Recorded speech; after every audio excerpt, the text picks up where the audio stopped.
I have been incredibly lucky to have experienced the deep love and kindness of others. When I was forced out of my home at 16, I had people like teachers, community members, and even restaurant owners take me under their wing. They cared for me, having no obligation to do so. They are the reason why I care so much for others. And the reason why, when I saw these headlines last year, I was completely taken back. Headlines like Grand Dragon, flood of KKK flyers, beginning of major recruitment. Or like this one, neighbors concerned after spotting KKK flyers around Jacksonville. These weren't just recruitment flyers. These were messages filled with an incredible amount of hate. And they woke me up in a real and uncomfortable way. Because really, it wasn't just the KKK news. It was the realization that our lives are inundated with an overwhelming amount of negativity. News of lives lost week after week. The fight for equality, but more importantly, equity. For brave spaces and the realization that as soon as we take one step forward, we're taking two steps back. Through barriers, bias, progression, and regression, all prevalent in our lives, I am torn. Because our community is both struggling for so many reasons and progressing for so many others. People want to leave, and others are committing even more to stay. And I find myself being pulled like a Stretch Armstrong. And honestly, I'm just not that flexible. I'm constantly internalizing what my role is in it all, and I ask myself, how do I help bring hope back into our community? So, the planning begins. Because as usual, I waste no time getting to work. And the process was incredibly rich. It starts with 100 young people dedicating a year of their lives as City Year AmeriCorps members. They spend their days in our urban classrooms tapping into the full potential we know our young people have. Yet, despite being tired both mentally and emotionally, they don't hesitate to answer a call to action. As soon as I say, we have to do something, they're there.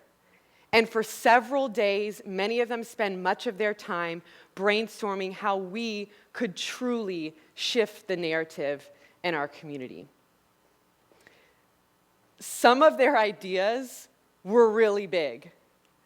Ideas like, we could feed the hungry. That would fill a need and bring joy, right? Or, what if we did non-stop community service, 24 hours? I mean, we could serve in homeless shelters or paint murals in our schools all night long. I mean, who really needs sleep anyway? The process was incredibly fun and rich to be a part of. And then it hit us. And I'm reminded of something I once heard. If you've come to help me, you've wasted your time. But if your liberation is bound to mine, then let us work together. The power in that statement would beautifully capture the essence of what our response would inevitably be.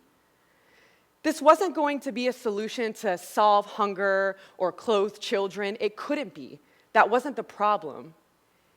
It was to address a society that promotes hatred and fear more than love and hope. And it was to challenge the acceptance of such negativity as normal. I'm not talking about paying it forward.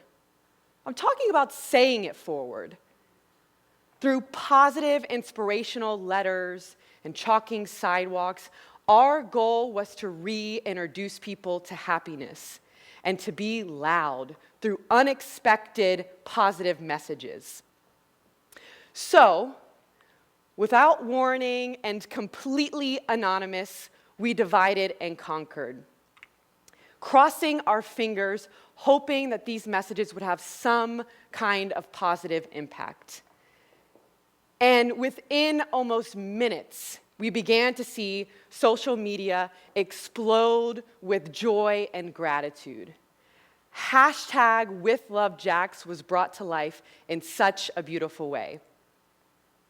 People would be walking down sidewalks on the north side of Jacksonville to find beautifully chalked walkways like this one. It's a play on the lyrics, even though you're fed up, whoa, you gotta keep your head up, yeah, yeah. Others would walk down sidewalks in downtown Jacksonville on their lunch break and find beautifully chalked walkways like this one that said, you are significant. Some would hop in their cars after what might have been a long, stressful day, and instead of finding a nasty note talking about a terrible parking job, they would find a letter that would say something like, "You are important." Others would find longer letters like this one that said, "Remember, you are beautiful, smart, and full of potential. Tap into your potential and do something great." There will be more support than you can imagine. The best part about finding these messages on social media was the response of the people who found them. The person who found this letter said, "Whoever left this on my car tonight, I just want you to know I really needed it. Thank you, With Love, Jax." Others would catch us chalking and join in on the fun. Some would even begin to pass their messages along. This was a simple movement, but it was bringing the community together in such a beautiful way. Did you know there's actually a ton of research behind the science of happiness? I know, it was crazy when I learned that too. Like, people are studying people smiling, and yeah, it happened. And researchers with the British Medical Journal looked at 20 years worth of data on more than 5,000 individuals and found that when any one person was happy, their friends were more likely to share in that joy. Benefits spread out to 3 degrees of separation, meaning there is more of a chance for not only your friends' friends to be happy, but your friends' friends' friends. It's crazy. Now, we didn't just go out and decide we only wanted our friends to be happy. We wanted this kind of joy to spread throughout our community. We wanted it to catch on like wildfire. It was beginning to be our love letter to the world. So, the time is now to give people a reason to feel happy and loved when they least expect it. The time is now to say it forward together. So, since our theme is engage, I'm actually going to have us engage in this moment. So, in preparation for that, I would love if you would take out a pen. If you have a pen, it's okay if you don't have a pen. Take out your phone, a little note app. If you have a pen, use maybe a scrap paper that you have, or the back of your program, or maybe the back of an old receipt, anything. And while you're doing that, I want you to think about this. Think about a recent moment where you have felt like you needed a little inspiration. Maybe you were having a terrible day at work, or a terrible couple of days, because we know that can happen. and you really just needed some positive messages to help you keep going. Maybe you got some positive inspiration. What were those words, or what would those words have been that could have pushed you forward? And I see some of you writing already. Write those words down or put them on your phone. And instead of keeping those messages to yourself, when you leave today, pass them on. But don't just give them to the person you've been sitting next to all day or a friend. Give them to someone who you don't know.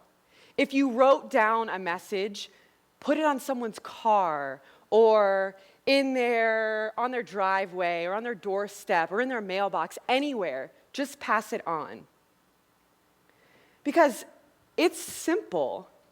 It doesn't take much at all. Through pen and paper, chalk and sidewalk, or social media, we can push back on hate and fill the world with love. We can go forward from this day and truly believe that we have the power to say it forward. And if we all commit to sending more unexpected, positive messages out into our world more often, we could truly chalk every day up to love. Thank you.